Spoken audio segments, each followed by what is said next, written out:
کہ جو طریقہ ڈیبیٹ کا ان دونوں حضرات کا تھا وہی طریقہ ڈیبیٹ ہم نے دیکھا ہے کہ پچھلے 5-7 سال میں ہمارے انجینئر محمد علی مرزا صاحب کا ہے، اور واجدی صاحب نے لکھا کہ اس سے یہ ثابت ہوتا ہے کہ انجینئر محمد علی مرزا قادیانیوں کا فرنٹ مین ہے۔ آپ حضرات کا اس حوالے سے دونوں اپنا اپنا ایکسپیرینس لازمی شیئر کیجیے گا۔ اس میں کوئی شک نہیں ہے، ہم واجدی صاحب کی تائید کرتے ہیں کہ ان کی یہ بات جو ہے بالکل درست۔ ہمارے ان قادیانیوں کے ساتھ ڈیبیٹس تقریباً 3 سال سے ہو رہے ہیں، اور پچھلے ڈیبیٹس کے بارے بھی مرزا انجینئر نے جو ہے وہ بڑی ویڈیو بنا کے ڈالی تھی، ویڈیو بنا کے ہماری مخالفت کی ہے، بالکل بجائے اس کے کہ اسلام کا جو مقدمہ لوگ لڑ رہے ہیں ان کی تائید کرو، ان کا ساتھ دو۔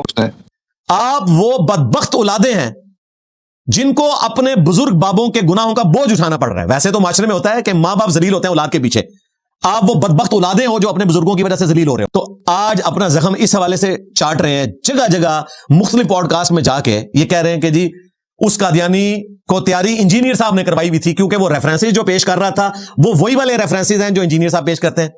تو بھائی بڑا اچھا موقع تھا، بقول تمہارے تم قادیانی کو بھی ہرا دیتے، انجینئر کو بھی ہرا دیتے، اور یہ بتا دیتے کہ یہ تمہارے بزرگوں نے کفر کیا، جان چھڑوا لیتے۔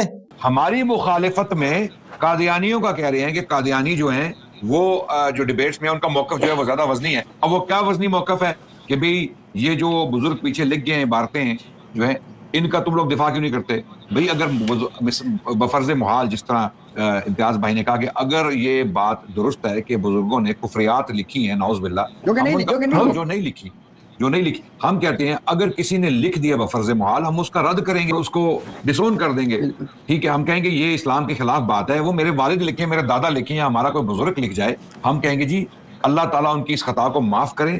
پچھلے دنوں ایک قادیانی کا ایک مسلمان کے ساتھ مناظرہ ہوا، میں نام نہیں لیتا پھر لوگوں کے دل دکھیں گے۔ اس قادیانی نے جب جو بندی بریلوی اہل حدیث کے بزرگوں کے کچے چٹے کھولے نا، تو ہونا تو چاہیے تھا کہ وہ اس کے حوالے سے کوئی ڈیفینڈ کرتا، کہتا نہیں مجھے کسی بزرگ کا حوالہ نہ بتائیں، آپ مجھے قرآن و سنت کا بتائیں۔ سیدھے انجینئر بڑھ جاندے جے اتھے ابن تیمیہ رحمہ اللہ، تھانوی رحمہ اللہ، احمد بریلوی رحمہ اللہ، اوتھے جا کے جی نہیں ہم کسی کو نہیں کرتے۔ آپ دیکھیں گے بہت ساری ایسی مثالیں ہیں، ٹھیک ہے، لیکن بار بار ان عبارتوں کو اٹھا کے مرزا غلام احمد قادیانی کا دفاع کرنا یہ بات درست نہیں ہے، اور یہ مرزا جیلمی کر رہا ہے۔ تو میں تو دس دیواں جو بھی ختم نبوت کی کاز کے خلاف اس طریقے سے آواز بلند کرے گا، چشتی دجال کا ماننے والا یا تھانوی دجال کا ماننے والا یا غلام احمد قادیانی دجال کا ماننے والا، میں نے اس کا کوئی بابا نہیں چھوڑنا، اگو لے کے پیچھے تک سارے پون کے رکھ دینے۔ دیکھیں کس طرح اس میں بیٹھے ہیں۔ اور یہ مرزا جیلمی بھی مزے کی بات یہ ہے کہ واجدی صاحب نے جس طرف اشارہ کیا نا وہ آرگیومنٹس کی طرف کیا ہے کہ یہ جو آرگیومنٹس قادیانی ہمارے خلاف استعمال کر رہے ہیں مرزا قادیانی کے دفاع میں، وہی آرگیومنٹس مرزا انجینئر استعمال کر رہا ہے۔ یہ کوئی اتفاقی امر تو نہیں ہے۔ لگ یوں رہا تھا کہ ان قادیانیوں نے ٹریننگ جو ہے وہ مرزا انجینئر سے لی ہے۔ تو آج اپنا زخم اس حوالے سے چاٹ رہے ہیں، جگہ جگہ مختلف پوڈ کاسٹ میں جا کے یہ کہہ رہے ہیں کہ جی اس قادیانی کو تیاری انجینئر صاحب نے کروائی ہوئی تھی، کیونکہ وہ ریفرنسز جو پیش کر رہا تھا وہ وہی والے ریفرنسز ہیں جو انجینئر صاحب پیش کرتے ہیں۔ تو بھائی بڑا اچھا موقع تھا، بقول تمہارے تم قادیانی کو بھی ہرا دیتے، انجینئر کو بھی ہرا دیتے، اور یہ بتا دیتے کہ یہ تمہارے بزرگوں نے کفر کیا، جان چھڑوا لیتے۔ ساری دنیا کے بریلوی، دیوبندی، اہل حدیث، مولوی مل کے اس کا جواب دیں کہ تمہارے ابوں نے، یعنی کہ تھانوی صاحب نے، پیر میر علی شاہ صاحب نے اور اعلیٰ حضرت بریلوی صاحب نے چشتی رسول اللہ کا دفاع کیوں کیا ہے، اور تم روحانی اولادوں کو ذلیل کیوں کروایا ہے قادیانیوں کے ہاتھوں۔ اگر قادیانیوں کو میں سپورٹ کر رہا ہوں تو پھر تو میں قادیانیوں کو درست سمجھ رہا ہوں نا۔ میں تو کہتا ہوں کہ غلام احمد قادیانی دجال ہو، یا کوئی چشتی دجال بقول تمہارے، یا کوئی تھانوی دجال بقول تمہارے، یا کوئی شبلی دجال بقول تمہارے، کیونکہ تم تو کہتے ہو کہ انہوں نے معرفت کے نام پہ سب کچھ کیا ہے۔ جب تک تم سب کو ایک لاٹھی سے نہیں ہانکتے اس وقت تک ختم نبوت پہ کام نہیں کر سکتے۔ ختم نبوت کے رائٹس صرف میرے پاس ہیں، اللہ کے فضل سے ہمارے اسٹوڈنٹس کے پاس ہیں، اس پلیٹ فارم کے پاس ہے، کہ غلام احمد قادیانی نہیں، سب کے سب جو ختم نبوت کے اوپر ڈاکہ مارنے والے ہیں، چاہے وہ امتی نبی کے نام پہ غلام احمد قادیانی دجال ہو، یا کوئی چشتی دجال، یا کوئی تھانوی دجال بقول تمہارے، میں بار بار کہہ رہا ہوں یہ میرے متھے نہ مارنا، یہ تم لوگوں نے مناظرے لڑے ہوئے، سب کے سب لوگ ختم نبوت پہ ڈاکہ مارنے والے تھے۔ جب تک یہ نہیں کرتے تم ذلیل ہوتے رہے ہو، ہوتے رہتے ہو، ہوتے رہو گے، اور غصہ میرے اوپر نکالو گے، جی انجینئر صاحب یہ کرتے ہیں، انجینئر صاحب یہ کرتے ہیں۔ اللہ کے بندو، اللہ سے ڈر جاؤ۔ یہ تم اپنے بار بار منجی ٹھکواتے ہو میرے ہاتھوں، یہ بار بار یہ حرکتیں کرتے ہو، ابھی تم یہ جو کچھ کرتے ہو میرے بارے میں بیٹھ کے اور بار بار اس طریقے سے مجھے ابھارتے ہو، تاکہ کوئی میرے اوپر چڑھا دو. تو میں نے تو بھائی اپنی جان رکھی ہوئی ہے ہتھیلی کے اوپر. میں نے کرنا ہے ختم نبوت کے اوپر کام. میں نے اینٹی قادیانی صرف کام کر کے چندے نہیں بٹورنے. میں نے فی سبیل اللہ کرنا ہے, اینٹی قادیانی بھی کرنا ہے, اینٹی چشتی رسول اللہ بھی کرنا ہے, اینٹی تھانوی رسول اللہ بھی کرنا ہے بقول تمہارے, اور اینٹی معاویہ رسول اللہ بھی کام کر رہا ہوں. یہ وہ ابھی کہتے ہیں جی دیکھیں ہمارے تو توحید پہ بڑا اچھا کام کر رہے ہیں انجینئر صاحب, لیکن حضرت معاویہ کے حوالے سے, حضرت معاویہ رضی اللہ تعالیٰ کے حوالے سے میں جو کچھ بیان کرتا ہوں بخاری مسلم میں لکھا ہوا ہے بھائی. اور اپنا لقمہ میرے منہ میں نہ ڈالو. کسی رافضی کا عقیدہ میری طرف منسوب نہ کرو, کسی ناسبی کا عقیدہ میری طرف منسوب نہ کرو. میں وہ بیان کرتا ہوں جو کتاب و سنت میں لکھا ہوا ہے, اور میں الحمدللہ اللہ وجہ بصیرت جو کچھ بیان کر رہا ہوں یہی محدثین نے اپنی کتابوں میں لکھا ہے. لوگوں کے بنائے ہوئے چھوٹے چھوٹے کلپ, میرے کلپ کاٹ کے اور اس کے ذریعے میرے اوپر حکم لگاتے ہیں جی انجینئر صاحب یہ کہتے ہیں. بھائی میں حضرت معاویہ رضی اللہ تعالیٰ کو صحابی مانتا ہوں, انہیں میں جنتی بھی مانتا ہوں انشاءاللہ تعالی, لیکن جو انہوں نے خلیفہ راشد کے خلاف بغاوت کی میں اس بغاوت کو درست نہیں سمجھتا. یہ ہے ہمارا مقدمہ کہ آپ ان کا جھوٹا دفاع نہ کرو.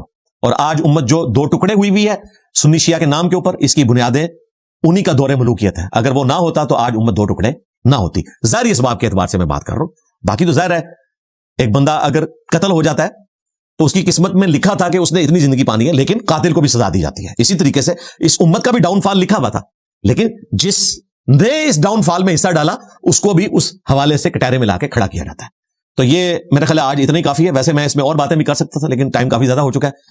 آج کے لیے اتنی پھکی ان کے لیے کافی ہے کہ تم سب بریلوی دیوبندی اہل حدیث علماء نے مل کے صرف چشتی رسول اللہ کا جواب دینا ہے مجھے کہ اس کی وجہ سے تم قادیانیوں سے کیوں ذلیل ہو رہے ہو. وہاں جا کے بار بار یہ بات کرتے ہو کتاب و سنت سے حوالہ پیش کرو. اس کی بھی پھکی میں نے تمہیں دے دی کہ اگر وہ یہ کہیں کہ مسلمہ کذاب نے بھی تو دعوی نبوت کیا تھا, اگر غلام احمد قادیانی دجال نے بھی کر لیا تو اس میں کیا حرج ہے. تو تم وہاں پہ یہ نہیں کہو گے کہ جی اس کو چھوڑیں, آپ اپنے دجال کی بات کریں. ادھر فوراً کہو گے جی حدیثوں میں موجود ہے صحابہ کرام نے جو ہے وہ قتال کیا. تو یہاں پہ بھی بولو نا کہ دیکھیں جی ہمیں آپ چشتی رسول اللہ تھانوی رسول اللہ پیش نہ کریں, ہمارے انجینئر صاحب نے تو اسے کفر کہا ہوا ہے. لو سامو یہ بات کرو نا تاکہ مزہ آئے. لیکن تمہارے اندر یہ اخلاقی جرت نہیں ہے کیونکہ تمہاری قسمت میں ذلت لکھی ہوئی ہے, اور اس ذلت کا بدلہ بار بار مجھ سے اتارتے رہتے ہیں کہ جی انجینئر صاحب ان کی تیاری کروا رہے ہیں, انجینئر صاحب تیاری کروا رہے ہیں. تمہارے بزرگوں ان کو تیاری کروا کے چلے گئے ہیں, ان کی وجہ سے وہ خود بھی ذلیل ہوئے ہیں, تمہیں بھی آج تک ذلیل کروا رہے ہیں, اور غصہ سارا انجینئر صاحب کے اوپر نکال رہے ہوتے ہیں جی انجینئر صاحب نے کروا دیا, جی جیلم اکیڈمی سے یہ ہو گیا. اللہ کے بندو اللہ کو جان دینی ہے. اب کلمہ بھی ہم تمہیں سکھائیں گے کہ چشتی رسول اللہ ہے یہ محمد رسول اللہ ہے, تھانوی رسول اللہ ہے یا محمد رسول اللہ ہے صلی اللہ علیہ وآلہ وسلم, اور باتیں ان کی سنیں جی عشق و محبت اعلیٰ حضرت اعلیٰ حضرت. تو یہ عشق و محبت تو میں نے نکال دیا ہے. آپ کے اعلیٰ حضرت کا بھی, سارے اعلیٰ حضرت جتنے بنے ہوئے تھے, سارے حکیم الامت, وہ سارے کے سارے فارغ ہو گئے ہیں اس حوالے سے کہ جس طریقے سے انہوں نے چیزیں اپنی کتابوں میں لکھ کے ڈیفینڈ کی کہ آج ہمارے لیے مصیبت بنی ہوئی ہے. تو یہ میں صرف کہہ سکتا ہوں کہ کتاب و سنت سے دلیل پیش کرو, بزرگوں کا کوئی حوالہ پیش نہ کرو. بزرگ تم آن کرتے ہو جب تک ان سے جان نہیں چھڑاتے, یعنی کہ جب تک تم یہ رٹس بلند نہیں کرتے کہ میرے نبی سا ہے ہی کوئی نہیں, تیرے بابے تھے شاہی کوئی نہیں, یعنی تم یہ کہو کہ میرے بابے تھے شاہی کوئی نہیں, تب تک تم یہ کبھی بھی مناظرہ نہیں جی سکتے. ذلیل ہوتے رہے ہو, ذلیل ہوتے رہتے ہو, ذلیل ہوتے رہو گے انشاءاللہ تعالی. اور یہ میں دکھ کے ساتھ کہہ رہا ہوں, کاش ایسا نہ ہوتا, کاش تم لوگ کسی مناظرے میں جرت کر کے یہ سارے کام کر لو. الحمدللہ یہ میرا درد ہے جو میں بیان کرتا ہوں, جس کو تم کہتے ہو کہ میں ان کو سپورٹ کرتا ہوں, میں ان کو تو سپورٹ ہی نہیں کر رہا بھائی. ہمارے ہاں تو اس چیز کی گنجائش ہی نہیں ہے. کسی کشف الہام, کسی امتی نبی, یہ ساری چیزیں سب فراڈ ہے بھائی. ابھی تو میں وہ تمہارے مجدد الفسانی کا اگر ذکر کروں پھر میں اس طرف چل پڑوں گا, جو اس نے دعویٰ کیا تھا نا وہی سامنے آیا تمہارے شیخ احمد سندی نے کہ بالفرض اگر اس امت میں کوئی نبی ہوتا تو وہ فقہ حنفی میں سے ہوتا. تو میں نے کہا بالکل مجدد صاحب آپ کی بات صحیح نکلی کہ اس امت میں ایک نبی آیا ہے جھوٹا کذاب, اور وہ فقہ حنفی سے آیا ہے. ہاں حنفی بریلوی, حنفی دیوبندی, حنفی قادیانی, قادیانی فقہ میں حنفی ہیں, بغیر رفع الیدین کے نماز پڑھتے ہیں, اور یہ ہمیں اور ہمارے اسٹوڈنٹس کو قادیانی کہتے ہیں. اور بھائی ہمارے اسٹوڈنٹس تو بخاری مسلم میں لکھا ہوا جو طریقہ ہے رکوع میں جاتے وقت اور رکوع سے اٹھتے وقت رفع الیدین, اس کے مطابق نماز پڑھتے ہیں. ہمارے اسٹوڈنٹ تو قادیانی ہو ہی نہیں سکتے. تمہاری نماز قادیانیوں والی ہے, حنفی قادیانی. ہمارے اسٹوڈنٹس کی نماز تو بخاری مسلم والی ہے, اور اس سے بڑھ کر تمہارے لیے تمہارے غوث پاک کی ہے, کیونکہ غوث پاک کا دھوبی انوی صاحب نے بھی لکھا ہوا ہے.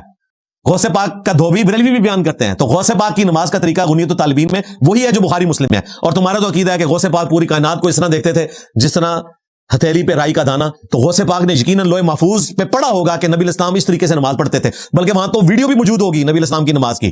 تو غوث پاک نے تو ڈائریکٹ رسول اللہ کو دیکھ کے نماز سیکھی ہے, یعنی رکوع میں جاتے وقت اور رکوع سے اٹھتے وقت رفع الیدین کرنا. تمہیں توفیق نہیں ہوئی ہے کبھی 11ویں کے اوپر غوث پاک کی نماز کے طریقے کو ان کی بک سے فوٹو کاپی کرا کے بانٹو تاکہ لوگوں کو پتہ چلے کہ غوث پاک کی نماز یہ ہے. غوث پاک کے نام کے اوپر صرف چندے اکٹھے کرتے رہے, اور تم نے پبلک کو نہیں بتایا کہ غوث پاک کی نماز جو ہے وہ قادیانیوں والی نہیں تھی, اور تمہاری نماز قادیانیوں والی ہے, یعنی حنفی قادیانی. میں یہ نہیں کہہ رہا کہ بریلوی دیوبندی بھی قادیانی ہے, حالانکہ تم لوگ میرے اوپر الزام لگاتے ہو, یہ میں تم پہ نہیں لگاتا, لیکن خدا کے لیے اپنے بزرگوں سے جان چھڑاؤ, ادروائز اسی طریقے سے ذلیل ہوتے رہو گے اور ہر مناظرے کے بعد میرے اوپر بھونکنا شروع کر دو گے. یہ اپنے مجدد صاحب کو جا کے پوچھو کہ انہوں نے یہ بات کیوں لکھی کہ اس امت میں اگر کوئی نبی ہوتا تو فقہ حنفی سے ہوتا. پھر انہوں نے لکھا کہ حضرت عیسیٰ ابن مریم بھی دنیا میں اتریں گے تو کشف کے ذریعے یہ دیکھا گیا کہ فقہ حنفی کے مطابق چلیں گے. پھر ان کو یہ آئی کہ میں ایک نبی کو ایک امتی شخص کے پیچھے لگا رہا ہوں. پھر ان کا نہیں, ان کا اجتہاد جو ہے نا وہ امام حنیفہ سے مل جائے گا. اللہ کے بندو صحیح مسلم پڑھو, اس میں راوی حدیث کہتے ہیں جب نبی اسلام نے فرمایا کہ عیسیٰ ابن مریم تم میں اتریں گے, صلیب کو توڑ دیں گے, جزیہ موقوف کر دیں گے اور امام تم میں سے ہوگا, وہ مقتدی ہوں گے, تو راوی حدیث کہتا ہے کہ وہ تمہیں اللہ کی کتاب اور اس کے نبی کی سنت کے مطابق چلائیں گے, فقہ حنفی کے مطابق نہیں, کتاب اللہ اور سنت کے مطابق. اور یہ میرا حسن ظن ہے, حسن عقیدہ ہے کہ سنت بخاری اور مسلم سے دیکھ کر وہ پبلک کو بتائیں گے. ان کو تو ضرورت نہیں ہے, اللہ تعالیٰ کی وحی کی تائید ان کو حاصل ہوگی, لیکن عوام کو بتانے کے لیے انہوں نے بخاری مسلم ہی پیش کرنا ہے کہ دیکھ لو یہ سنت طریقہ نماز کا, یہ نبی الاسلام کی سنت ہے. ظاہر ہے فتاوی عالمگیری سے تو نہیں انہوں نے پیش کرنا, مجدد صاحب کی تعلیمات تو نہیں پیش کرنی. مجدد صاحب تو اپنے مکتوبات میں یہ بھی لکھ کے گئے ہیں کہ میں 1000 سال کا مجدد ہوں, حالانکہ 1000 سال کے مجدد کی وہ حدیث ہی نہیں ہے. ابو داؤد میں حدیث ہے 100 سال کے مجدد کی. جب ان سے دلیل مانگی گئی ہے تو وہ کہتے ہیں کہ جی جتنا فرق 100 اور 1000 میں ہوتا ہے نا, اتنا ہی مجدد کے مرتبے میں ہوتا ہے, اور یہ 1000 سال کا مجدد جو ہے وہ اولو العزم پیغمبروں کا نائب ہوتا ہے, حضرت ابراہیم علیہ السلام, موسیٰ علیہ السلام, عیسیٰ علیہ السلام, محمد علیہ السلام, نوح علیہ السلام. اور وہ اپنے آپ کو یہ سمجھتے ہیں کہ میں اگلے 1000 سال کا مجدد ہوں. پھر کہتے ہیں کہ جی جو فضائل مجھے ملے ہیں نا, میں اللہ سے امید کرتا ہوں کہ اس کا اچھا خاصا حصہ مہدی کو بھی مل جائے گا. وہ امام مہدی سے بھی اپنے آپ کو بڑا سمجھتے ہیں, حالانکہ مہدی کی تعریف نبی علیہ السلام کی مبارک زبان سے ہے کہ قیامت اس وقت تک قائم نہیں ہوگی جب تک کہ میری بیٹی فاطمہ کی اولاد میں سے میرے نام پہ ایک شخص نہ پیدا ہو جائے, محمد بن عبداللہ المہدی, جو پوری دنیا کو انصاف سے بھر دے گا.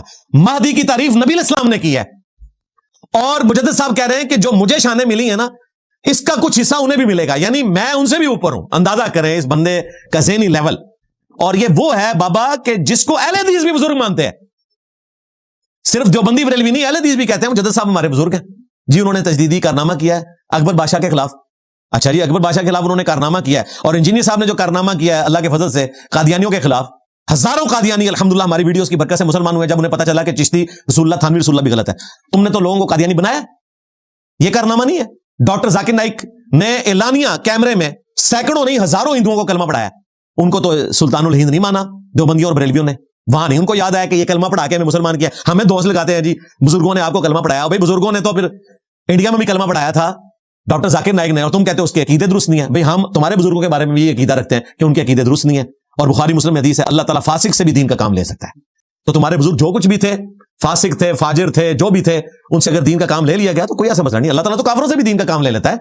اللہ تعالیٰ نے ایسا ایسا کام لیا کافروں سے, بتا دیتا ہوں, کہتے ہیں بزرگوں کی جو خدمات ہیں ان کا ذکر نہیں کرتے.